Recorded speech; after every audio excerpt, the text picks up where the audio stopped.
Hey guys, tonight we wander through ancient streets where stone holds memory, and the wind carries whispers older than kingdoms.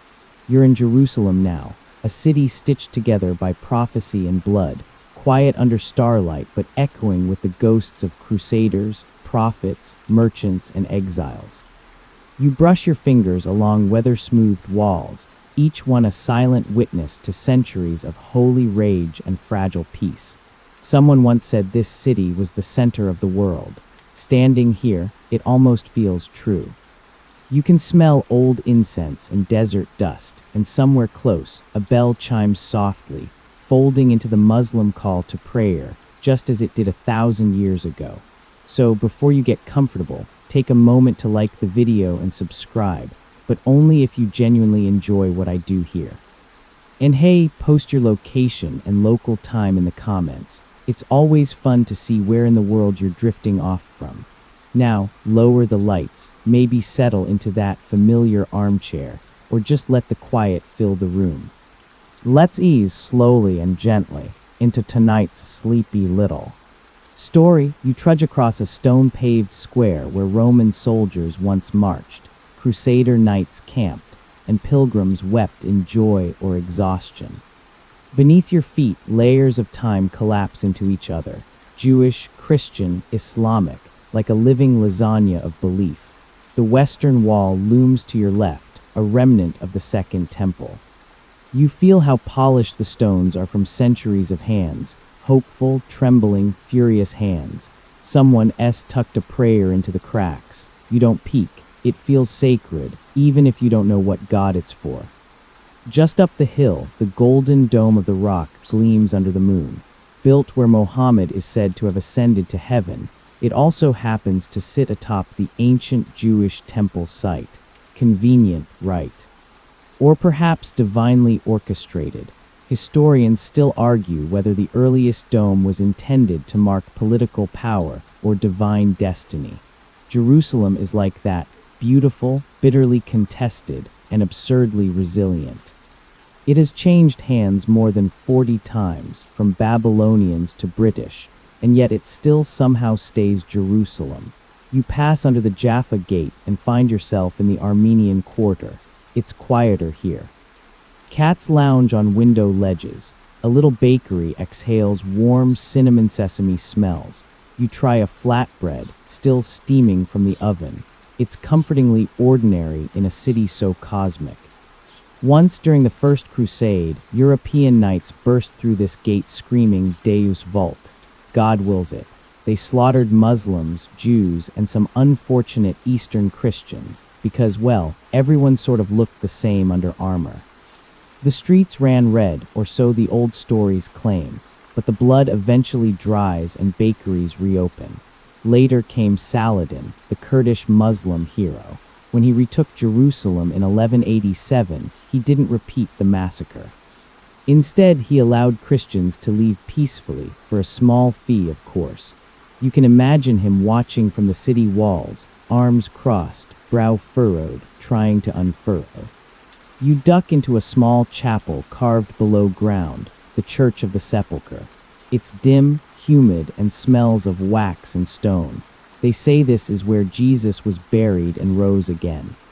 Dozens of Christian sects claim tiny bits of real estate in here, squabbling over candle placements like divine roommates. Sometimes they've come to actual blows, over a ladder. Yes, a ladder. It's been resting on the same window ledge since at least the 1700s. No one's allowed to move it. It's holy bureaucracy at its finest.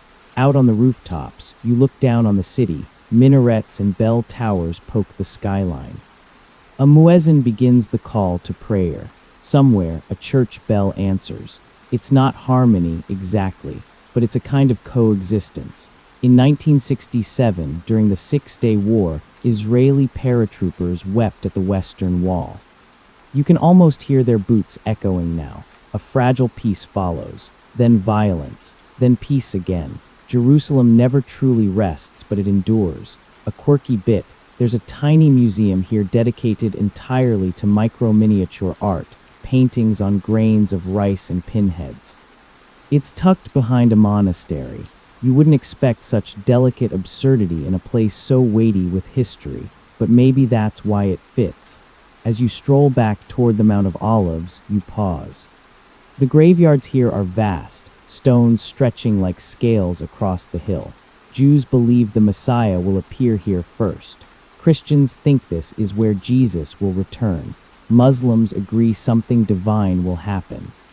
It's the world's most spiritual waiting room. You sit on a bench, taking it all in. Above you, stars shimmer coldly. Below, lights flicker in the old city. And somewhere, through the stone, through the dust, through centuries of sacred noise, Jerusalem hums. Quiet, steady, utterly ancient. The air shifts as you leave Jerusalem behind, drifting westward toward a coastline where the sea kisses ancient sands. Alexandria welcomes you not with trumpets or fanfare, but with a low, murmuring breeze off the Mediterranean and the soft lapping of waves that have outlasted every conqueror. You walk barefoot along the old harbor. The water is warm, salt clings to your ankles, and the sky glows with the softest purple haze. Somewhere out there, beneath the dark surf, lie the submerged ruins of a lighthouse, once one of the 7 wonders of the ancient world. The Pharos of Alexandria, built tall and defiant, it guided travelers home and warned off danger. Now it sleeps under the sea like a forgotten titan. There's a weight to Alexandria, but it's not heavy. It's more like silk soaked in history. You pass colonnades and alleys that whisper names: Cleopatra, Caesar, Hypatia. Legends born and undone in the same salty air you now breathe. The Library of Alexandria is the great what-if of ancient history. Imagine it, thousands of scrolls, the minds of 100 civilizations shelved under one roof. Historians still argue whether it was one catastrophic fire that destroyed it or a slow decay across centuries. Either way, the knowledge faded, but the city did not. You step through the catacombs of Qam el-Shakafa, cool stone tunnels spiraling into the earth. Greek columns blend with Egyptian lotus carvings, and Roman motifs nod from corners. It's architectural fusion, a visual shrug of, yeah, we've seen everyone come through here. You reach a crypt where a relief of Anubis wears a Roman soldier's tunic. It's weird, it's wonderful, it's Alexandria. Above ground, you nibble on a sweet date pastry and watch seagulls dive between fishing boats. An old man sells books out of a cart near the Corniche. His beard looks older than some buildings. You pick up a tattered volume in French. "Ah," he says with a knowing smile, "you're chasing ghosts tonight." At the edge of the modern city sits Bibliotheca Alexandrina, a sleek, futuristic echo of the ancient library. Its slanted disc shape seems ready to rise into the sky or disappear back into the sea. Inside, young students pore over screens and scrolls, unaware that they're part of a 2,000-year-old resurrection. In the Roman theater nearby, you sit among worn marble seats, watching the sky change colors. These stones have heard more languages than you can count. Greek drama, Coptic hymns, Arabic poetry, French orders, British complaints. The wind carries them all, fragments, not arguments. Remember that ladder in Jerusalem? Well, Alexandria has its own quiet absurdity. Near the Pompey's pillar, a neighborhood cat has become a local celebrity. People claim it guards the spirit of an old scribe. The cat, of course, just wants fish. Alexandria saw crusaders come and go, though never with full success. Richard the Lionheart reportedly eyed it as a strategic target, but it was Saladin who held the region. Unlike Jerusalem, Alexandria was more library than battlefield, more pen than sword. Even Napoleon couldn't resist. He landed here in 1798 with dreams of empire and enlightenment. His scholars documented hieroglyphs and water systems. His cannons cracked the city's silence. But again, Alexandria survived. Bent, not broken. The sea retreated. The city adjusted. You hear laughter now, soft and distant. It comes from a rooftop cafe where hookahs bubble and music plays low. Locals talk politics, soccer, and love, same as always. You sip mint tea and glance at your reflection in the brass teapot. You look like someone who belongs here, just for tonight. The wind picks up again, and you swear it smells like old parchment and lemon oil. Maybe that's your imagination. Or maybe, deep beneath the layers of stone and salt, Alexandria remembers every word ever written and is quietly reciting them to the sea. You drift northward now, brushing past olive groves and crumbling aqueducts, until you reach a city that has worn more names than crowns. Istanbul, once Byzantium, once Constantinople, once the unblinking eye of the known world. The Bosphorus lies like a silver ribbon under a dim dawn sky, dividing continents but not culture. You stand on the Galata Bridge, half asleep, watching fishermen cast lines into the slow, ancient current. Behind you, domes rise like the backs of sleeping giants, and minarets pierce the skyline like frozen spears. The muezzin's call breaks gently across the rooftops, not jarring, but soft, as if even prayer must stretch and yawn at this hour. You step into the heart of the old city, following crooked cobblestone streets where every brick is a compromise. This city has switched religions like outfits. Pagan, Christian, Muslim, none could erase the others fully. You duck into the Hagia Sophia, your breath catching in your throat. It's not the scale that awes, it's the layering. Above you, a massive dome that once symbolized the heavens to Eastern Orthodox Christians, now ringed by soaring Arabic calligraphy. Candles flicker beside Quranic verses. Angels peek out from behind plastered-over mosaics. Historians still argue whether Justinian intended the Hagia Sophia to outlast every empire, or if he simply wanted to impress his dinner guests. Either way, he succeeded. You crane your neck to find the Virgin Mary watching from above, just over the spot where imams now lead Friday prayers. This isn't conflict, this is collage. Outside, you pass vendors selling roasted chestnuts and sticky locum. You nibble one, rose-flavored, sweet, perfumed, slightly chewy, like eating your grandmother's perfume bottle in the best way possible. A Roman column leans awkwardly in a square where Ottoman sultans once marched. Pigeons scatter before your steps. You wonder how many emperors have walked here, anxious about sieges or schemes. Probably all of them. You wander into the Basilica Cistern, the underground water palace. Cool, damp, echoing. Columns rise from dark water like sunken ghosts. Two stone Medusa heads stare blankly from their inverted positions. Relics stolen from who knows where, repurposed because, well, that's just how things work in Istanbul. You notice something odd. One Medusa head lies sideways, the other upside down. No one agrees why. Some say it was symbolic, turn the old world on its head. Others, pure practicality. They just needed a sturdy base. The streets here are a patchwork of survival. Ottoman wooden houses creak beside Byzantine arches. Modern shops hide behind Roman facades. The Grand Bazaar buzzes like a low beehive, gold, spices, silks, and yet in the corners you find stillness. An old man pouring tea, a boy sleeping between sacks of saffron. In 1204, Crusaders from Western Europe ransacked this city during the Fourth Crusade. Yes, not even Muslims this time. Just Christian-on-Christian looting, because theology is great until someone owes you money. They tore gold from altars, stole relics, and shipped them to Venice. The city survived, but just barely. Its bones remember, a quirky detail. You pass a small hammam that claims to be the oldest functioning bathhouse in the city. They advertise a sultan's scrub and authentic Ottoman shampoo, which sounds intense. You decline, for now, maybe tomorrow. Later, you board a ferry and cross from Europe to Asia in under 30 minutes. Where else can you casually switch continents while sipping apple tea? The wind tugs at your jacket. The seagulls cry like children who have been here since Byzantium. As the skyline recedes behind you, it looks less like a city and more like a story unfolding in stone and smoke. You remember Jerusalem's layered prayers and Alexandria's watery wisdom, and realize Istanbul is both, but louder, brighter, somehow more improvised. You step off the ferry into Kadıköy, where modern Istanbul breathes. Street art swirls across alley walls. Indie bookstores, vinyl shops, vegan baklava cafes, it's all here.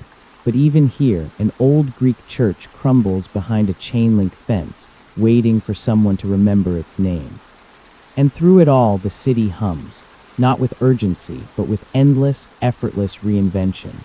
You sense that Istanbul doesn't care who claims it next. It'll simply absorb them, like a stone absorbing the sun. You drift south now, through golden sands and citrus groves, crossing into North Africa, into Morocco, where minarets rise like needles threading sky to earth. Your footsteps quiet as you enter Fez, a city so old it forgets what century it's in and doesn't much care to check. The sun has just slipped below the Atlas Mountains, casting a warm glow over rooftops in the maze-like Medina. You stand at the Blue Gate, Bab Bu Gelaud, its horseshoe arch trimmed in cobalt tile. Beyond it, narrow alleys, muffled drums, and smells of mint, tanned leather, and thyme. Fez isn't flashy. It whispers. It tugs at your sleeve, gently asking if you're listening. You follow the soft hum of a city that's survived empires, dynasties, droughts, and a few too many holy wars by doing what it does best. Minding its books and baking its bread. Soon you're swallowed by the labyrinth. The Medina folds around you like a woven rug. Twisting corridors, uneven steps, donkeys hauling crates of oranges, cats sunning themselves like tiny sultans. No cars, just echoes. You pass a tiled fountain, a henna stall, a child selling almonds. Suddenly, the scent of old ink draws you forward. You reach Al-Karawiyan, the oldest continuously operating university in the world. Founded in 859 CE by Fatima al-Fihri, a woman who used her inheritance to build a place of learning that quietly outlasted caliphates and crusades. Scholars came from across the Islamic world, and even from Europe, to study astronomy, medicine, poetry, and theology here. Inside, the courtyard is hushed. Sunlight pools on zellige tiles, and water trickles from a carved marble fountain. You touch the cool stone of the columns. This isn't just a university, it's a sanctuary of knowledge in a world on fire. Historians still debate whether its influence reached medieval Europe before the Renaissance, but the timing is suspiciously poetic. Your guide, a gentle man with ink-stained fingertips, mentions that some of the original texts were preserved on gazelle hide. That's how precious knowledge was, worth the life of a gazelle, worth smuggling across deserts. Worth dying for, but more importantly, worth quietly living for. You follow him deeper into the old city, past madrasas with carved cedar facades and small doors that lead into vast, sunlit chambers. He laughs softly. In Fez, you never know whether you're walking into someone's home or a 1,000-year-old school. And that's the magic. Everything here overlaps. Learning and praying, cooking and translating. The sacred and the mundane, stitched together like a well-loved quilt. You stop by a tannery next, Chwara, one of the oldest in the world. The smell is aggressive, but fascinating. Vats of vibrant dye fill a sunken courtyard. Workers wade through crimson, saffron, indigo, and something you sincerely hope isn't fermented pigeon dung. Spoiler, it is. Still, the leather goods they produce, gorgeous, a quirky moment. A local boy offers you a sprig of mint to hold under your nose. Not for sale, just kindness, and maybe mild pity. You accept, grateful. Fez was never the center of a crusade, but it was the place people fled to when the world caught fire. Andalusian Muslims, Jews, and Christians all once found shelter here when Spain turned hostile. Fez absorbed them gently, asked what they knew, and let them contribute to its quiet strength. As you wander through the Jewish quarter, the Mellah, you see blue stars of David etched into weathered lintels. A synagogue stands silent but intact. Memory lives here too, in quiet corners and closed shutters. Night falls fully now. Lamps flicker in brass lanterns. Tea glasses clink. You settle into a rooftop cafe overlooking the Medina. Below, it's a living board game, slow, winding, intentional. You sip on sweet, syrupy mint tea poured from a ridiculous height, the sugar scratching your throat in the nicest possible way. In the distance, a dozen muezzins begin the call to prayer, not in perfect unison, but in a gentle cascade, like dominoes of devotion. It's not loud, it's layered. You close your eyes, letting the city hum lull you. Fez doesn't shout to be remembered, it simply exists, a city of paper, prayer, and peppermint. You awaken beneath a sky brushed with pale silk clouds, the scent of plum blossoms teasing your nose. This time, you're in Luoyang, an ancient Chinese capital so old it predates your great-great-everything grandparents by a couple thousand years. Set in the heart of the Central Plains, Luoyang feels quiet in a different way, less sleepy, more meditative, like a monk with a knowing smile. It has been capital to more than a dozen dynasties, including the Han, Tang, and even a few lesser-known ones who only lasted long enough to mint a few coins and commission some murals. Yet here it still stands. You walk through streets that don't remember your name but welcome you anyway. Here, pagodas lean gently, not from disrepair but from age and wisdom. You pause by a stall selling scallion pancakes so flaky they might float away in the breeze. You take a bite. It's the kind of snack that makes silence taste like home. Luoyang once marked the eastern end of the Silk Road, that great artery of trade and ideas stretching from China to Rome. You picture camels plodding across deserts, traders squinting at sunburnt horizons, silk packed beside scrolls and spices, and somewhere in the bundle, news of far-off wars between crusaders and caliphs. Yet here in Luoyang, those wars were distant thunder, barely noticed over the clatter of ink stones and poetry recitals. You arrive at the White Horse Temple, said to be China's first Buddhist temple. Legend tells of a white horse carrying sutras all the way from India, its hooves never stumbling, its purpose divine. Whether the horse existed or not, historians still argue whether the temple's name commemorates the animal or simply sounded auspicious. Either way, the stone lions out front don't seem to care. Inside, incense curls in lazy spirals. Statues of serene Buddhas gaze down, unfazed by centuries of emperors, warlords, or overly enthusiastic tourists. You bow slightly, not out of obligation but instinct. The air feels full. Nearby, you visit the Longmen Grottos, a breathtaking cliffside library of stone. Thousands of Buddha carvings, some no larger than your thumb, others the size of buses, peer out from rock niches. Their expressions range from divine calm to gentle mischief. You wonder if the artists snuck in their friends' faces just for fun. During the Tang dynasty, Luoyang bloomed like a scholar's lotus. Poets like Bai Juyi walked these very gardens, composing lines about spring rain and imperial politics. One of his verses flutters through your mind. The world's affairs are like floating clouds, changing with the wind. You sit beside a koi pond in a scholar's garden. Bamboo rustles. A turtle sunbathes on a rock. You could stay here forever, or at least until your tea cools. And yet, Luoyang has burned more than once. Invasions, uprisings, dynastic collapse, it's all been here. During one war in the 8th century, the population dropped by nearly half. Still, the city rebuilt itself each time. No grand speeches, no phoenix imagery. Just mortar, timber, and will. A quirky tidbit. Luoyang was once famous for its peony festivals, so much so that when Empress Wu Zetian, a local girl who became China's only female emperor, moved the capital to nearby Chang'an, she supposedly ordered the peonies to follow her. According to legend, the flowers refused to bloom in her new city.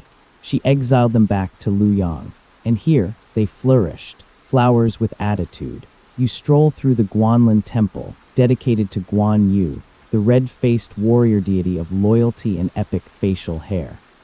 They say this place houses his head, maybe, or maybe just his helmet. Either way, incense burns day and night, just in case. You sip plum wine at a tiny tavern tucked behind a crooked alley. The owner nods at you like he's known you in every past life. You nod back. Maybe you have night falls with grace. Lanterns blink to life, bobbing softly in doorways. Children chase shadows.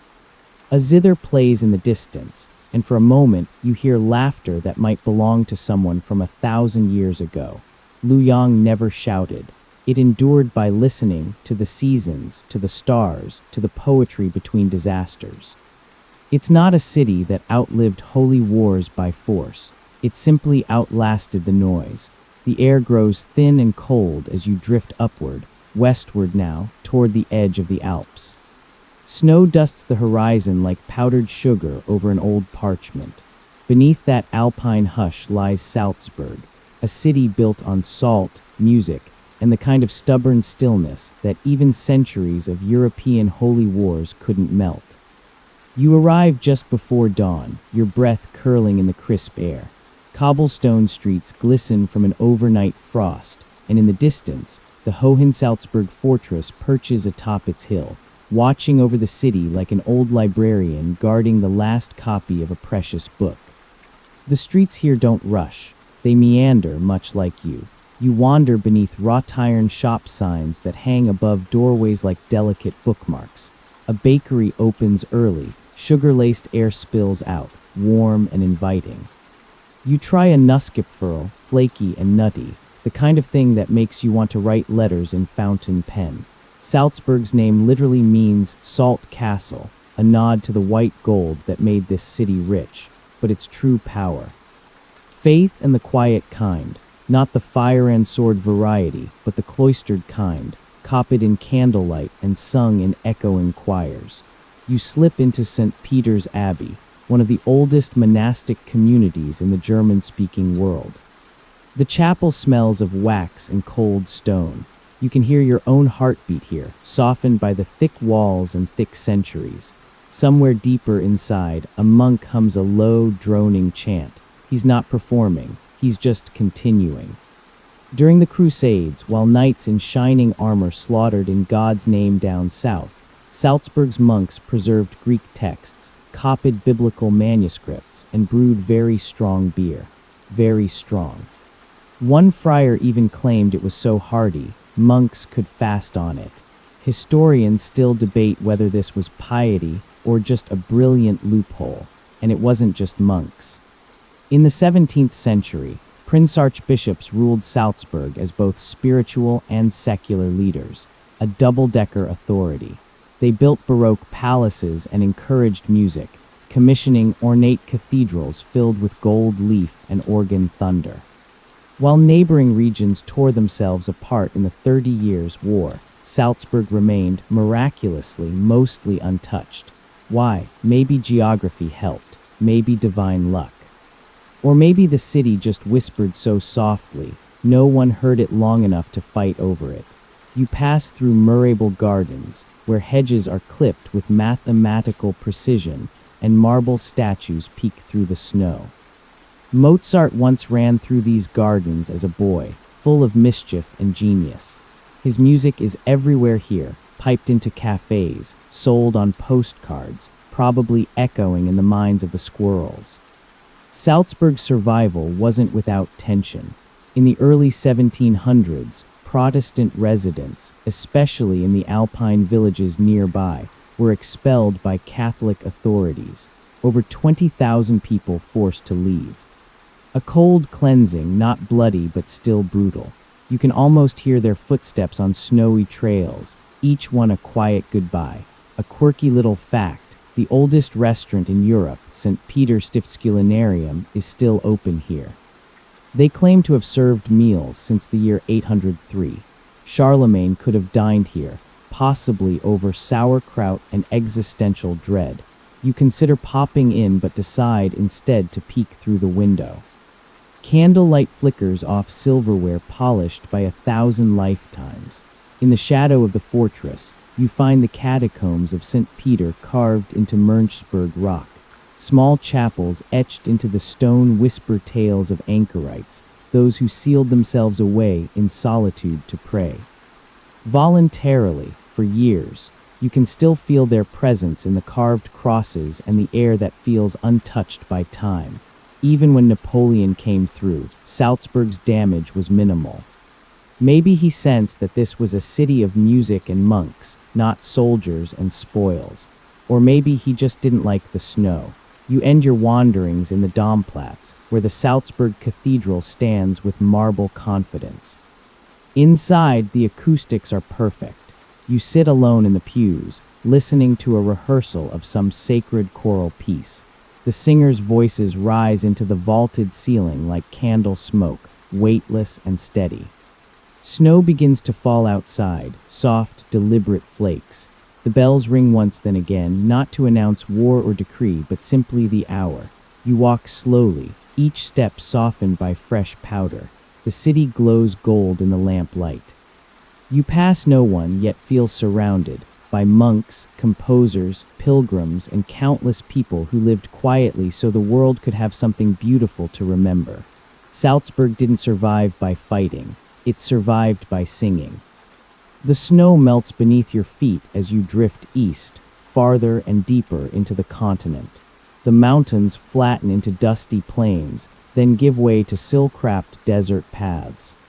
You arrive in Samarkand, a name that sounds like poetry even before you've seen the blue. This is no ordinary city. It's a mirage that decided to stick around, a jewel tucked into the folds of Uzbekistan, glowing quietly at the heart of the Silk Road. You stand beneath a turquoise dome that catches the early morning sun and scatters it like secrets across the sand-colored earth. Here, time feels stretched thin, taffy pulled between empires. Alexander the Great passed through. Genghis Khan burned it to the ground. Tamerlane rebuilt it with mosaics and minarets so ornate they seem almost arrogant in their beauty. And through it all, Samarkand remained, shifting, shimmering, surviving. You start in Registan Square, arguably one of the most breathtaking places in the world that doesn't try too hard. 3 madrasas face one another, like ancient scholars in polite debate. Their walls are clothed in Persian calligraphy and glittering blue tiles, some chipped, others still vibrant as ocean waves. You walk slowly, your footsteps swallowed by the enormity of it all. One mosaic catches your eye. A depiction of roaring lions and suns with human faces, an odd choice in Islamic art. Historians still argue whether this was a nod to local tradition or a quiet rebellion against iconoclasm. Maybe it was just the artist having a little fun. Who's going to complain to Tamerlane? You follow a path that winds through silk stalls and spice carts, where vendors hawk saffron, pomegranates, and hand-woven ikat. A boy offers you dried apricots. You taste one. It's like biting into sunlight softened by centuries. In the 14th century, while Europe tore itself apart over popes and plagues and holy vengeance, Samarkand was busy building observatories. Yes, observatories. Tamerlane's grandson, Ulugh Beg, was an astronomer as much as a prince. His observatory once contained a sextant the size of a freight train, carved directly into the earth. With it, he measured the stars more accurately than anyone else for centuries. You wander the ruins of that observatory now, the stone ring partially preserved. You imagine him standing there, gazing at Saturn, while knights in Europe argued over relics. The stars didn't care. Ulugh Beg did. A quirky moment. You find a tiny shop behind the Shah Izinda necropolis that sells nothing but handcrafted astrolabes. The shopkeeper insists you hold one. It's surprisingly heavy, like history itself. Metal, math, and mystery all at once. You stroll through Shah Izinda, the tomb of the living king. The name alone is beautiful nonsense. This avenue of mausoleums glows with every shade of blue imaginable. Cobalt, lapis, turquoise. The tiles shimmer under your fingers, cool and smooth. You whisper out of instinct. You're not alone here, not with all these sleeping queens, poets, and martyrs close by. In Samarkand, Islam blended with Zoroastrian fire temples, Buddhist relics, and Mongol animism. This wasn't heresy, it was harmony. or at least something that looked a lot like it. The city absorbed belief systems, the way its merchants absorbed foreign words, gently and with a side eye toward profit. As the day warms, you make your way to Bibiconim Mosque, a massive structure commissioned by Tamerlane's favorite wife. Legend says she had it built while he was away, then had to add a massive entrance arch so he wouldn't notice the scale. He noticed, still it stands, cracked and regal, defying earthquakes and historical nitpicking. Later, you rest in a shaded courtyard, sipping green tea poured from a hammered copper pot. An old man plucks a tune on a deuter, its notes floating lazily through the trees. He nods at you, not welcoming, not dismissing, just acknowledging. You nod back. Samarkand's true magic is this: no one ever really owned it. It was passed around like an heirloom scarf, torn, mended, faded, but never discarded. Every conqueror added a thread. Every scholar rewrote its margins. But the soul stayed soft, blue, and full of stars. And when you rise to leave, the city doesn't stop you. It never does. It simply folds your presence into its quilt of memory and returns to whispering to the wind. Now the breeze turns dry and slow, carrying grains of sand and something older still, dusty hymns from the Sahel, maybe, or faded pages of golden ink. You are in Timbuktu, Mali. The name alone feels like myth, like something dreamt up for bedtime stories. But here it is, real as the sun-baked mud brick buildings that surround you, humming quietly in the heat. Timbuktu doesn't shout its history, it lets it seep into your bones. You walk through narrow streets flanked by walls the color of cinnamon, the kind of place where time settles like sediment, undisturbed. This isn't a city of monuments, it's a city of manuscripts. In the 14th and 15th centuries, Timbuktu thrived, not on war, but on wisdom. Caravans arrived here like clockwork, loaded with salt slabs, gold dust, and scrolls. Yes, scrolls, because this desert city was a beacon of Islamic scholarship, attracting thinkers from across West Africa and beyond.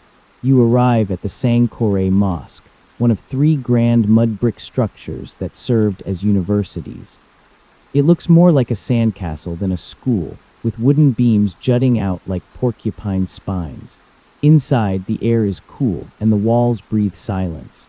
You imagine students in flowing robes, bent over texts in Arabic, discussing astronomy, theology, mathematics, while Europe's crusades echoed far, far away. The Ahmed Baba Institute is your next stop.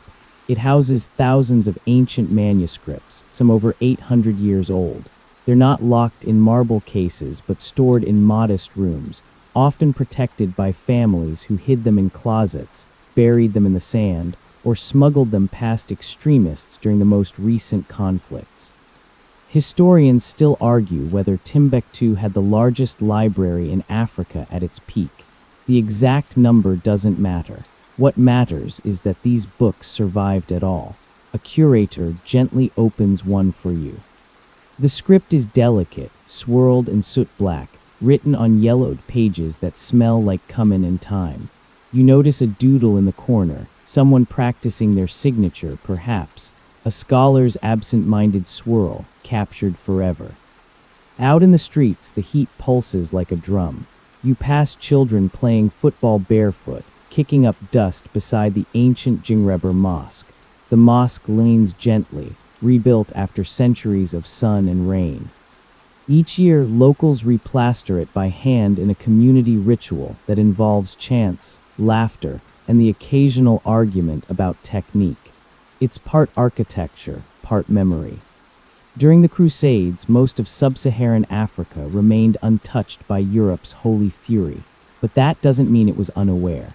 Traders carried news faster than armies, rumors of battles, shifting empires, tales of a world far to the north obsessed with relics and redemption. Here, scholars recorded those events with curiosity rather than fear.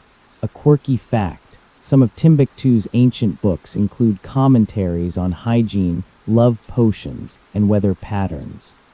One manuscript supposedly details the best time of day to eat melon if you want to dream vividly. You wonder if it works. You also wonder if there's any melon around. You climb to a rooftop at dusk. The sky is molten gold, fading to violet. From up here, the city looks like it's melting back into the desert, humble, soft-edged, eternal. No minarets slicing the heavens, no palaces, just quiet resilience. In the distance, you see the slow movement of a camel caravan. Yes, they still exist. Their pace hasn't changed in centuries. You close your eyes and imagine the journey, weeks across dunes, stars as your only compass, each hoofprint a soft declaration that the world is still moving. Later, as night falls and the stars burn impossibly clear, you find yourself beside a small fire in the home of a local family. Tea is served in 3 rounds, bitter, sweet, and sweet again. They call it the taste of life. The father speaks softly, telling you how his grandfather memorized entire manuscripts so they wouldn't be lost. Not to war, but to forgetfulness. Timbuktu is not flashy. It never needed towers or cannons. Its walls are made of earth, its power made of parchment. It did not fight the holy wars. It outlasted them with ink, hospitality, and the shared belief that knowledge was a fortress stronger than any wall. As the fire crackles, you realize something. This city, half buried in sand and often dismissed as a metaphor, may be the most real place you've been. You awake to the gentle burble of water, the soft lap of waves against stone, the murmur of prayers drifting through humid air. This time, you're not in the desert, nor in a mountain monastery, but on the banks of the Ganges, where time flows like the river itself. Slow, sacred, and entirely unconcerned with human affairs. Welcome to Benares, or Varanasi as it's now known, one of the oldest continuously inhabited cities in the world. A place so steeped in ritual and rhythm that you feel as though you've walked into a living dream. The sun rises over the Ghats, those wide stone steps that tumble down to the water like an invitation. You stand barefoot at the edge of the Isi Ghat, watching bathers wade into the holy river. Some splash joyfully. Others move slowly, reverently, their palms cupped in prayer, eyes closed. The Ganges is more than a river here. It's a goddess, a highway to the divine, and inconveniently, also where a lot of laundry happens. You breathe in the incense-tinged air and the scent of damp marigolds and burning sandalwood. The city is waking, but not in a rush. Varanasi never rushes, it flows.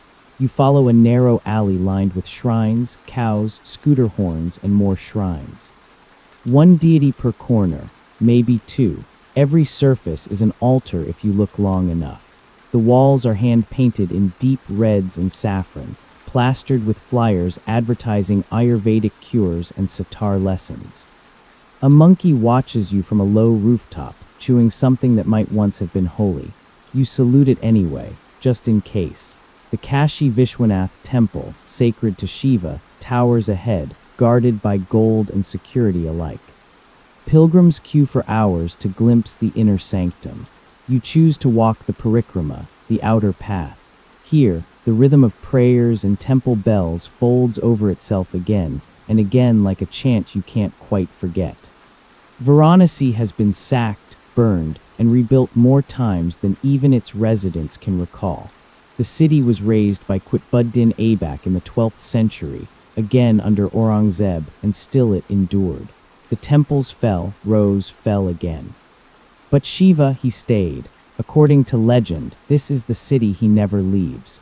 Historians still argue whether the continuity of sacred geography here is ritual, rebellion, or just remarkable urban stubbornness.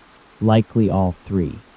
You climb up toward the Banaras Hindu University, a quiet enclave of learning founded in the early 20th century as a response to colonial domination.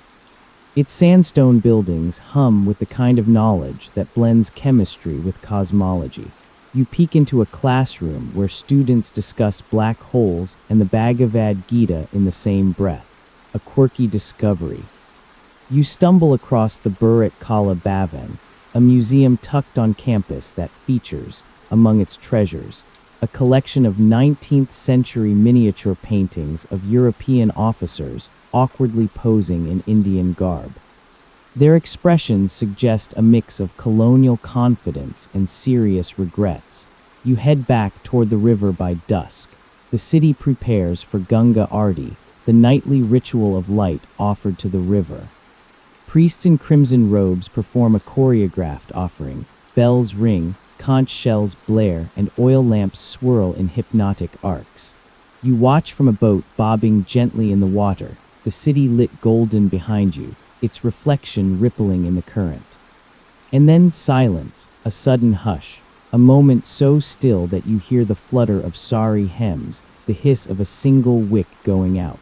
The river accepts the light offerings without comment. Just as it's accepted ashes, prayers, and the dust of empires for thousands of years. Nearby, a cremation ghat burns day and night. There, death is not taboo, it's a transition. Bodies are bathed, wrapped, and returned to the river, accompanied by soft chanting and long silences. You stand at a distance, humbled. There is no spectacle here, only release. Remember the Medusa heads in Istanbul or the secret manuscripts in Timbuktu. Here in Varanasi, what's sacred isn't hidden, it's everything. A cracked wall, a child's laugh, a bowl of lentils. It's overwhelming at first, then oddly comforting. You don't have to understand it all, you just have to be. Later, you sip masala chai from a tiny clay cup. It's hot, spicy, sweet, like drinking a memory. The cup is unglazed and fragile, meant to be thrown away after a single use. You hold it a moment longer than necessary before tossing it gently into the bin. And as the stars blink awake above the river, you realize that Benares doesn't endure in spite of time. It endures by becoming time, cyclical, rhythmic, patient. A warm wind brushes your cheeks, tinged with salt and something older still, something oceanic and ancient. You find yourself perched on the edge of a continent where cliffs meet water and time softens into mist. Welcome to Lisbon, Portugal, once the edge of the known world. This city doesn't wear its age with grandeur or sorrow. It carries it casually, like a scarf tossed over a shoulder. Cobblestones echo beneath your steps as you wander through Alfama, the oldest district, its alleys tangled like roots and echoing with the faint strains of fado, Portugal's melancholy love song. Lisbon is a survivor of both fire and flood, of kings and conquerors, of inquisitions and earthquakes. It's been rebuilt so many times that the city barely flinches anymore. You pass an old man sipping bica, his gaze unreadable. He's seen things, or at least his ancestors have.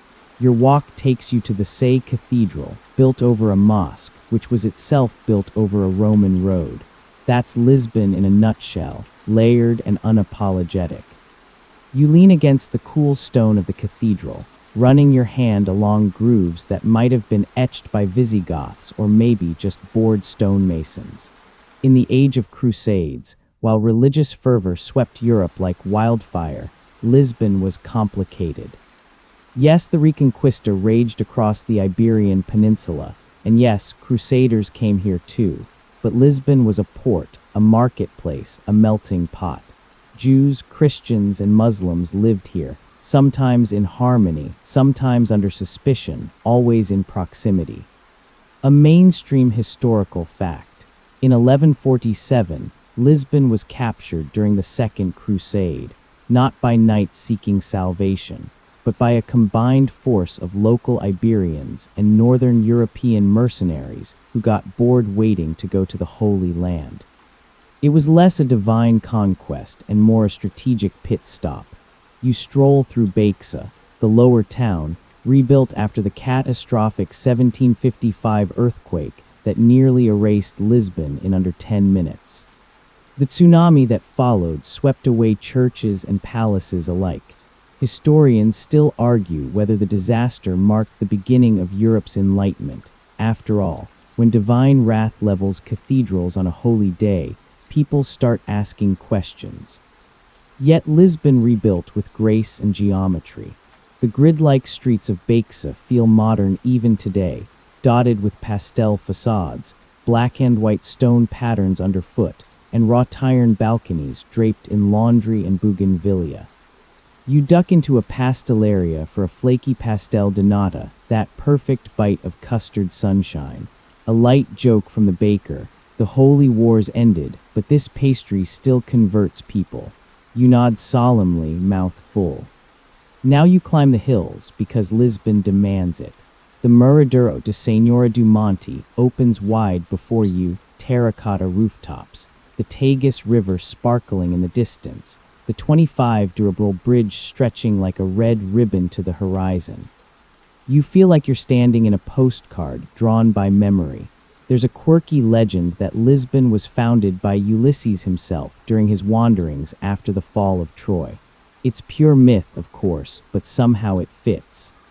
The city feels older than logic, older than names. A crossroads where sailors once whispered to stars and charted routes to lands even dragons feared. You board tram 28, the rattling yellow time machine that winds through narrow lanes and opens its windows to stories. Beside you, a boy hums a fado tune, and a woman cradles a bag of groceries like treasure. Outside, the castle of São Jorge perches on a hill, once held by Moors, then by Christians, now mostly by tourists.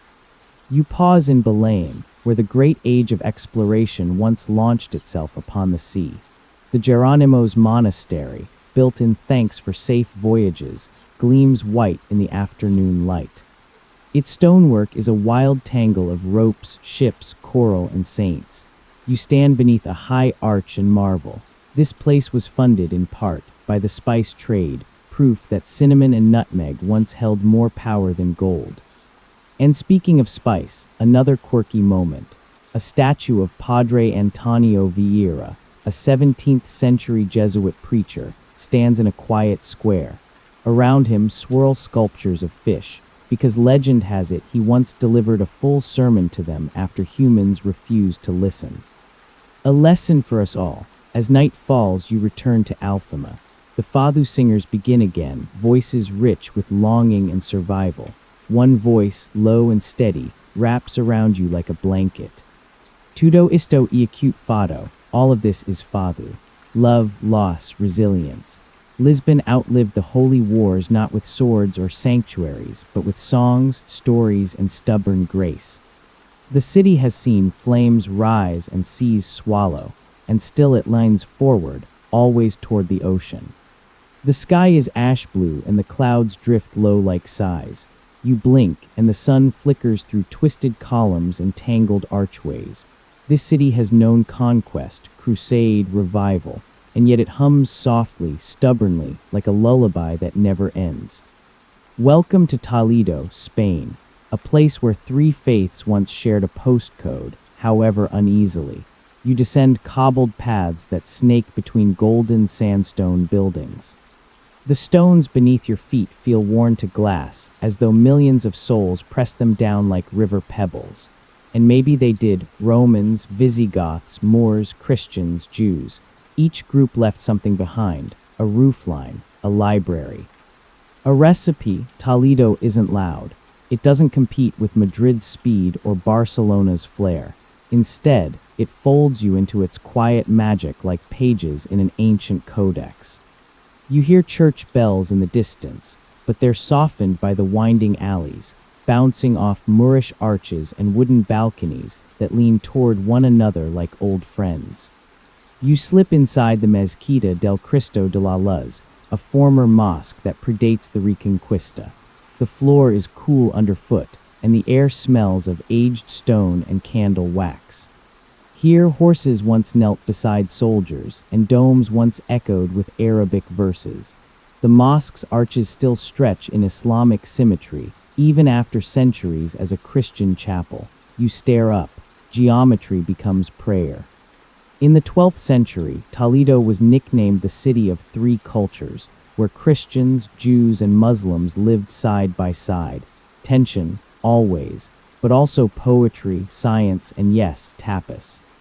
Historians still argue whether this peaceful coexistence was true tolerance or a delicate standoff, but the results remain. translated texts, blended architecture, and food with suspicious amounts of cumin. You visit the synagogue of Santa Maria la Blanca, which here the twist was built by Muslim craftsmen for Jewish worship under Christian rule. Yes, you read that right. It's a dizzying intersection of faiths, like a theological traffic jam that somehow works.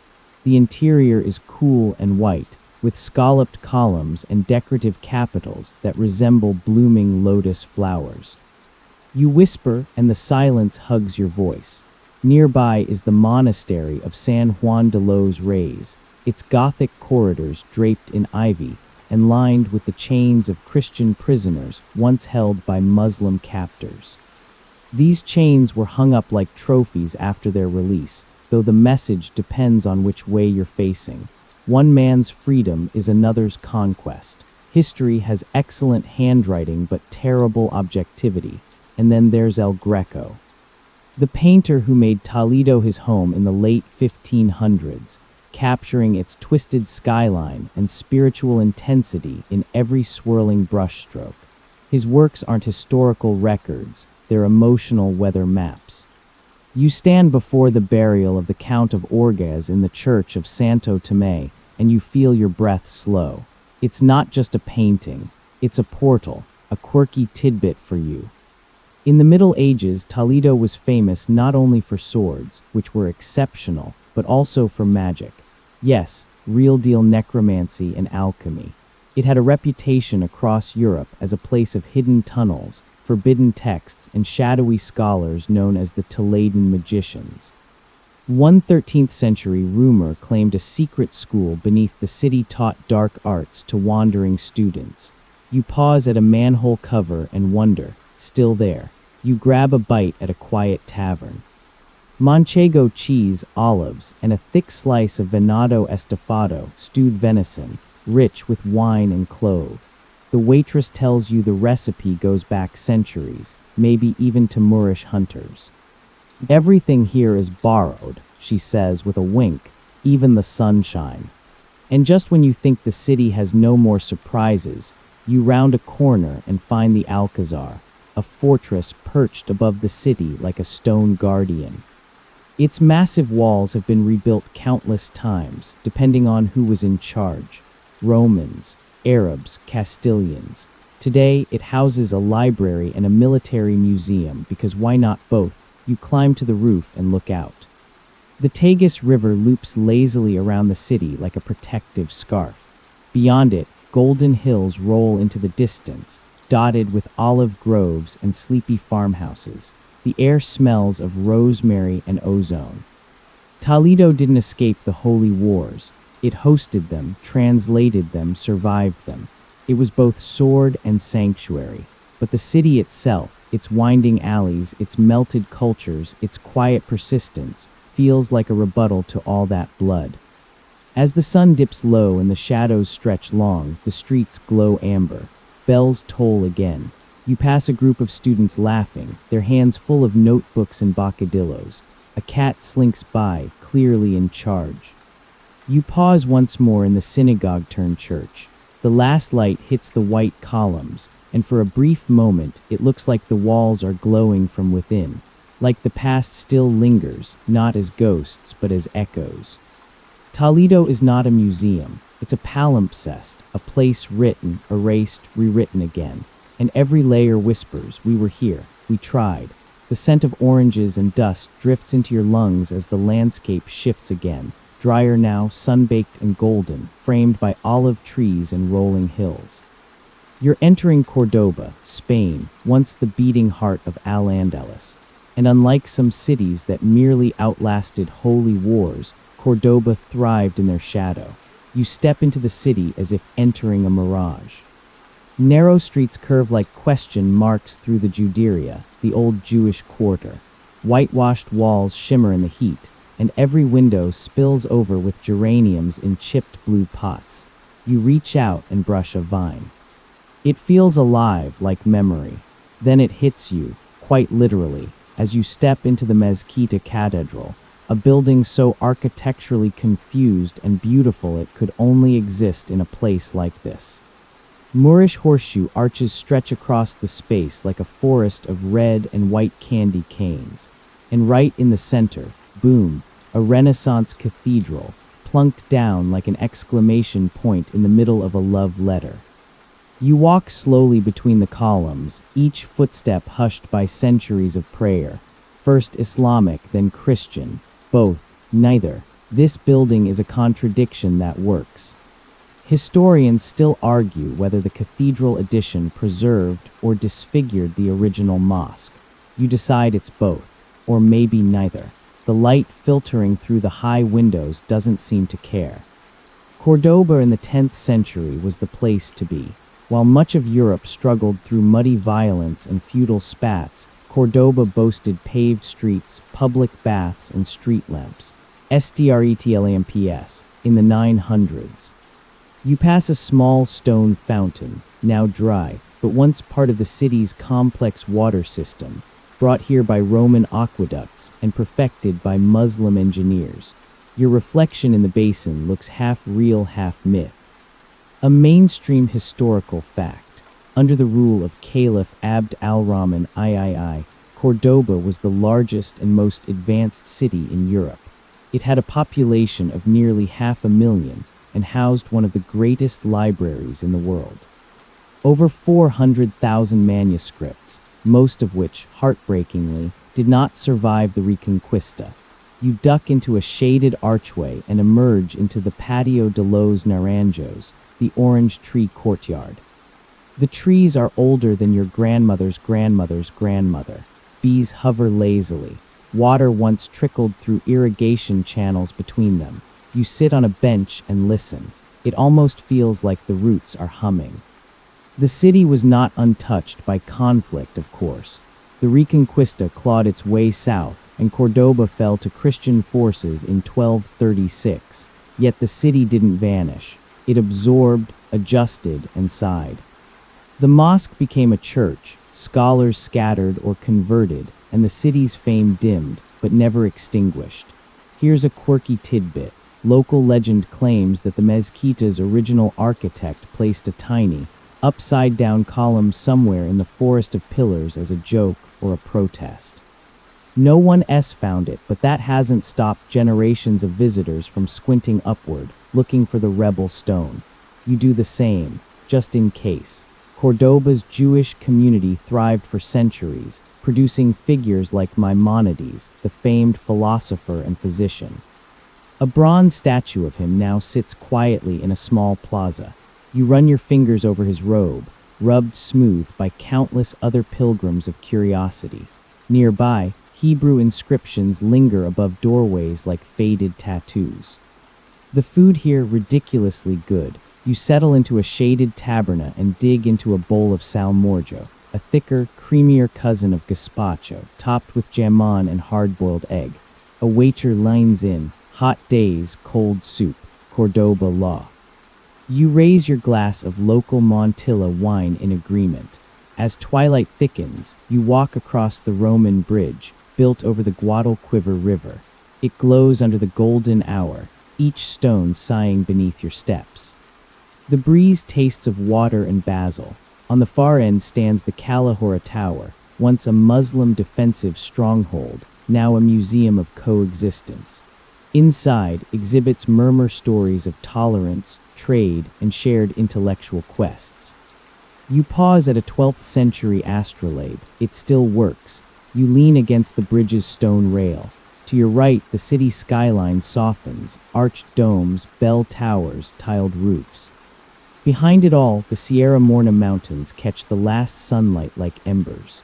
You close your eyes and imagine the nights 1,000 years ago, when candles flickered in windows and scholars argued over Greek translations, while owls hooted softly overhead. The sound of a flamenco guitar pulls you back. Down the bridge, a young man sits on a folding stool, strumming slowly, thoughtfully. You drop a coin into his open case and smile. He doesn't stop playing, but he nods. This is Cordoba. Layered, luminous, laced with memory. The Holy Wars tried to stamp out cities like this, complex, curious, unwilling to pick just one god or one tongue. But Cordoba, It didn't fight back with swords. It resisted by continuing to be beautiful, by whispering poetry, by surviving. You wake to the sound of silence, not the absence of noise, but a deep, living stillness, like the earth itself has paused to listen. The air is thin and cool, and the altitude tingles in your chest. You've arrived in Lalibela, Ethiopia, perched high in the Lasta Mountains, where stone churches rise not into the sky, but down into the ground. At first, you don't see anything. Just dry grasslands, scattered acacia trees, and a few barefoot children giggling behind low stone walls. Then someone gestures toward a large, flat clearing. You peer over the edge and whoa, there it is, the Church of St. George, hewn entirely from a single piece of volcanic rock, shaped like a cross, sunken deep into the earth like a secret. You descend slowly, your fingers brushing the carved walls. There are no bricks, no cement, just chiseled devotion. According to tradition, King Lalibela built these churches in the 12th century after a divine vision instructed him to create a new Jerusalem right here, in the Ethiopian highlands, after Christian pilgrims could no longer safely travel to the original Jerusalem. You pause, religious tourism, medieval edition. There are 11 churches in total, each hollowed out of the bedrock with dizzying precision. Some are connected by tunnels and narrow passageways, so narrow, in fact, that your shoulders sometimes brush both sides at once. In the cool, shadowed corridors, the air smells of dust, incense, and something older, something sacred. You duck into Bayat Medhain Alim, believed to be the largest monolithic church in the world. Its columns rise like petrified trees, and the floor is soft with centuries of barefoot pilgrims. A priest in white robes leans against a pillar, reading from a goatskin manuscript written in Ge'ez, an ancient Ethiopian script. You try to greet him, and he replies with a smile and a nod that feels like a blessing or a dare. Here's a mainstream historical fact. Ethiopia adopted Christianity in the 4th century, making it one of the earliest Christian nations in the world, long before most of Europe got the memo. And despite being surrounded by waves of Islamic conquests, Lalibela's churches were left largely untouched, protected by their remoteness, maybe.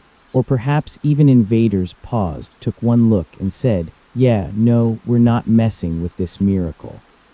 Historians still argue whether King Lalibela truly commissioned all the churches in his lifetime, or whether they were built across several generations. Some even speculate that the architecture shows influences from Egypt or the Holy Land, possibly brought back by Ethiopian pilgrims or, whisper it, Templars. Yes, really, this place is a magnet for fringe theories and sacred geometry YouTubers. A quirky tidbit, local legend insists that angels helped build the churches at night while workers rested. They worked twice as fast, you're told, which is the medieval version of a construction miracle. As you run your hands along the sharp, clean lines of the rock, you're not sure you can argue. You take a detour into Bayat Gabriel Rufil, a church some say was once a royal palace. Its bridge, now crumbling, hovers over a moat-like trench. The space feels different, less church, more fortress. You lean into a doorway and hear the faintest whisper of wind. Or is it chanting? Outside, you sit with a local guide named Tesfaye. He tells you about Timkat, the Ethiopian Epiphany, when thousands of white-robed worshippers gather around stone pools to reenact the baptism of Jesus. The churches come alive, he says. They hum. You nod, sipping from a clay cup of tej, honey wine brewed with dried leaves and sunshine. It tastes like fermented history. Behind you, an old woman chants softly, rocking as she fingers a worn wooden cross. The rhythm of her voice matches the rustling of eucalyptus leaves. You don't understand the words, but you feel them settle deep in your spine. Lalibela doesn't shout its significance. It doesn't stand on ceremony. It simply is. Carved from the earth and cloaked in silence, it has survived invasions, droughts, earthquakes, and time, not because it was overlooked, but because it was loved fiercely and faithfully. And here's something else. Ethiopia was never colonized. Well, mostly never. It repelled Italy twice, including a stunning victory at the Battle of Adwa in 1896. This matters. It shaped a national identity that's rooted, resilient, and stubbornly proud. Lalibela, too, carries this spirit. It's not a monument to conquest, it's a home for the faithful, an act of stone devotion. You hike to Ashit and Mariam, a hilltop monastery with crumbling frescoes and heart-stopping views. The climb is steep, and you stop often, ostensibly to admire the scenery, but mostly to catch your breath and reevaluate your life choices. At the summit, a monk offers you a carved wooden cross and tells you gently to rest. The view stretches forever. Valleys roll below, scattered with sheep and tin-roofed homes. Clouds cast moving shadows over the land like wandering thoughts. You sit on a flat rock, feeling the sun on your face, and listen to nothing. Absolutely nothing. It might be the most peaceful moment you've ever had. As dusk settles, the churches glow orange, then violet, then disappear into shadow. Lanterns flicker at doorways. Pilgrims kneel. A hyena howls in the distance, eerie but not threatening, just a reminder that the wild still watches. Lalibela doesn't just outlast holy wars, it ignores them. It lives on, one foot in the heavens and the other planted firmly in volcanic stone. Its faith is quieter than fire and deeper than scars. You smile, wrap your scarf tighter, and begin the walk back down. You step off a slow ferry, the kind that rocks you gently into a dream even before you dock. The Mediterranean breeze tugs at your sleeves, salted and sun-warmed. In front of you rises Valletta, Malta, just 3 square miles of honey-colored stone, perched on a peninsula like a fortress turned to poetry. This is the city that knights built, not the fairy tale ones with dragons and damsels, but real, steel-clad warrior monks, the Knights of Sent. John, also known as the Knights Hospitaller.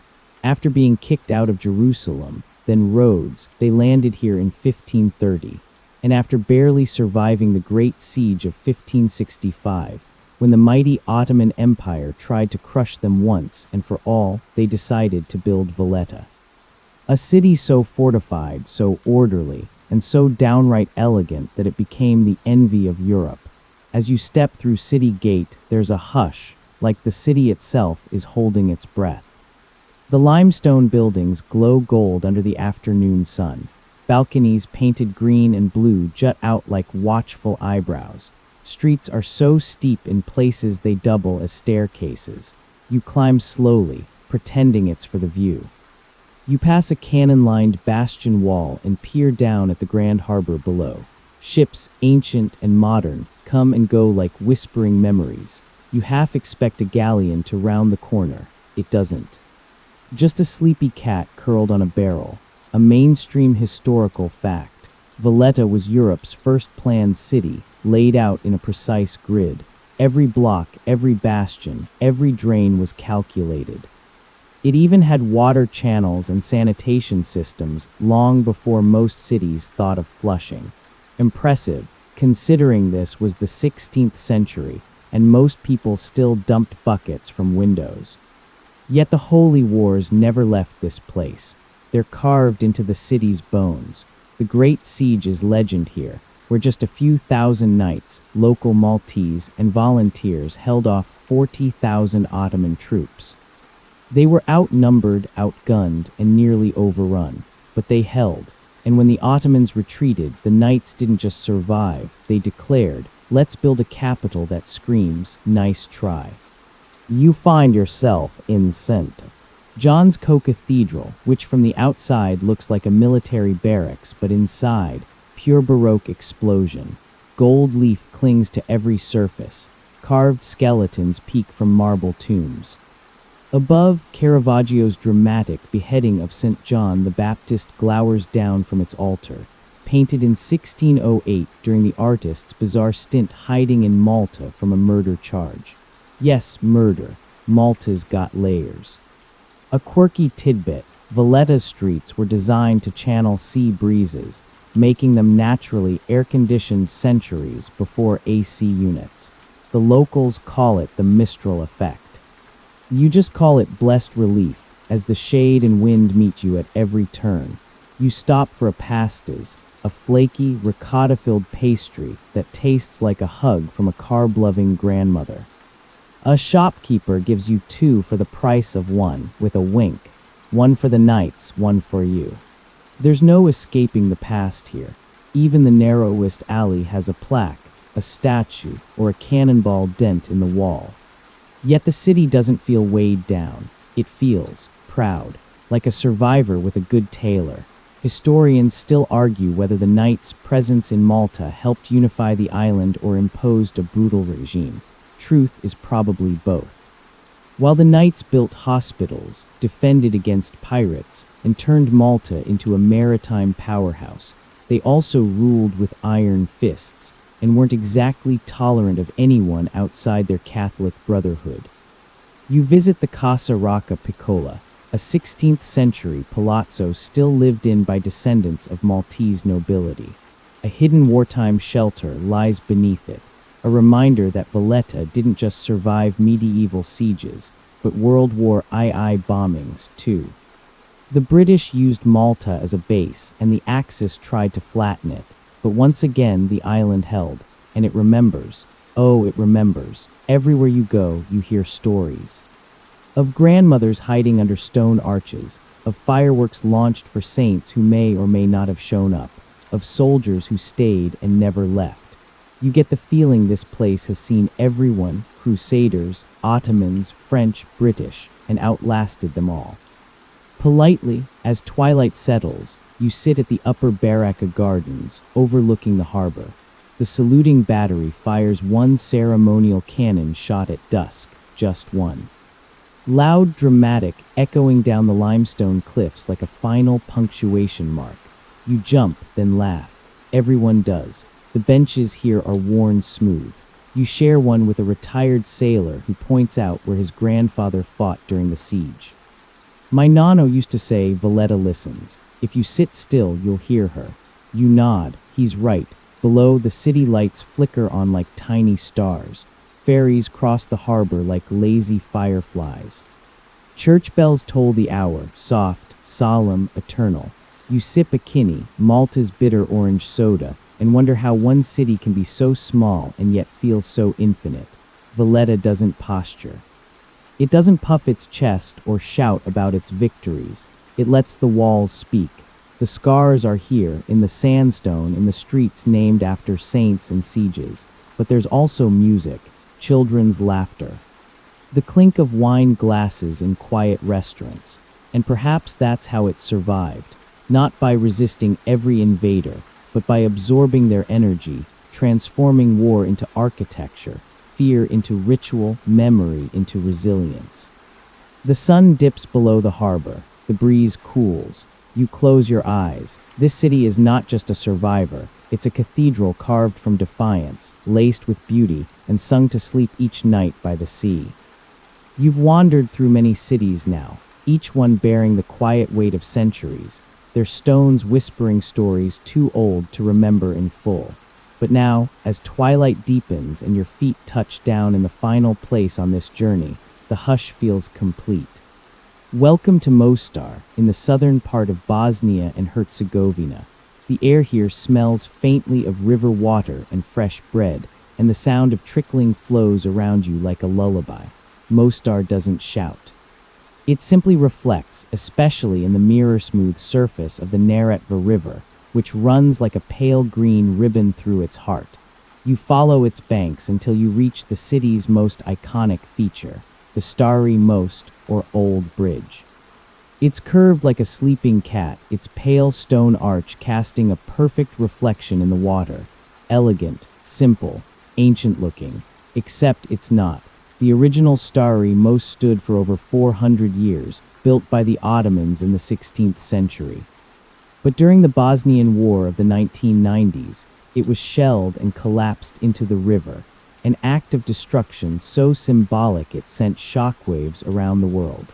The bridge wasn't just stone. It was a lifeline between cultures, religions, and histories. Its destruction felt like a death in the family, but they rebuilt it, stone by stone, using traditional methods, sourcing limestone from the same local quarries. Divers even retrieved some of the original blocks from the riverbed. When it reopened in 2004, people cried. Grown men wept on live TV because the bridge was back, not just as a crossing, but as a statement. You can't kill connection. You cross it now slowly, your steps hollow on the time-smoothed surface. On one end is the Muslim quarter, with its slender minarets and cobbled lanes. On the other, Orthodox churches and cafes hum with laughter. A call to prayer floats gently through the dusk. Not a clash, just a coexistence. A mainstream historical fact, Mostar and Bosnia at large has long been a crossroads of faiths. Islam, Eastern Orthodoxy, Catholicism, and Judaism all layered into its foundation like old paint.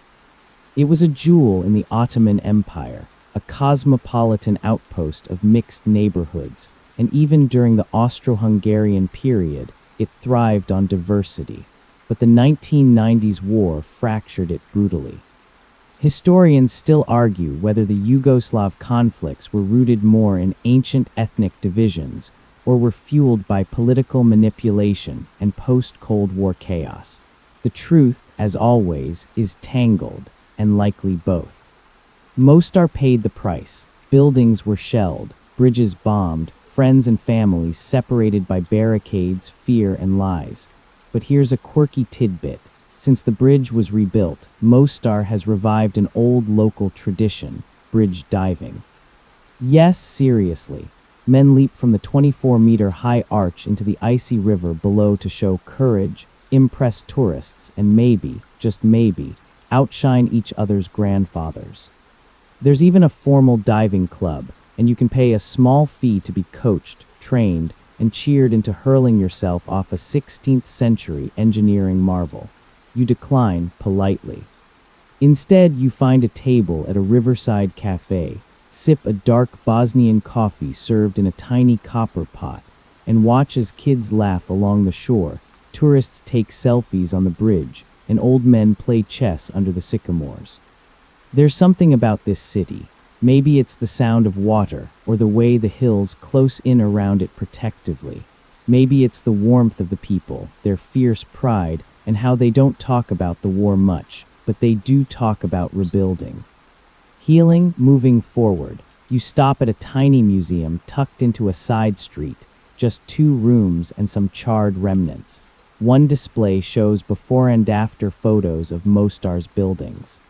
You linger at the image of the bridge, shattered and then whole again. It's not perfect. You can still see the scars, but that's kind of the point. Mostar isn't trying to be ancient and untouched. It's not pretending. It's standing here tired, proud, and incredibly human. As night falls, lanterns glow amber over the cobblestones. The sky shifts from periwinkle to navy to velvet black. Somewhere music plays softly, maybe a flute, maybe a radio. It doesn't matter, it floats.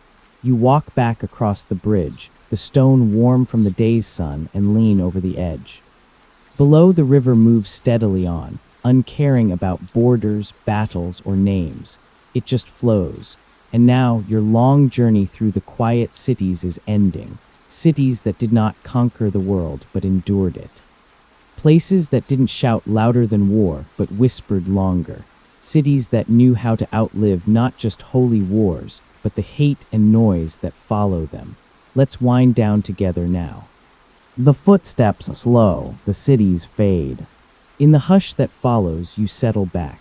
The names Mostar, Valletta, Lalibela, they drift through your thoughts like echoes in an empty square.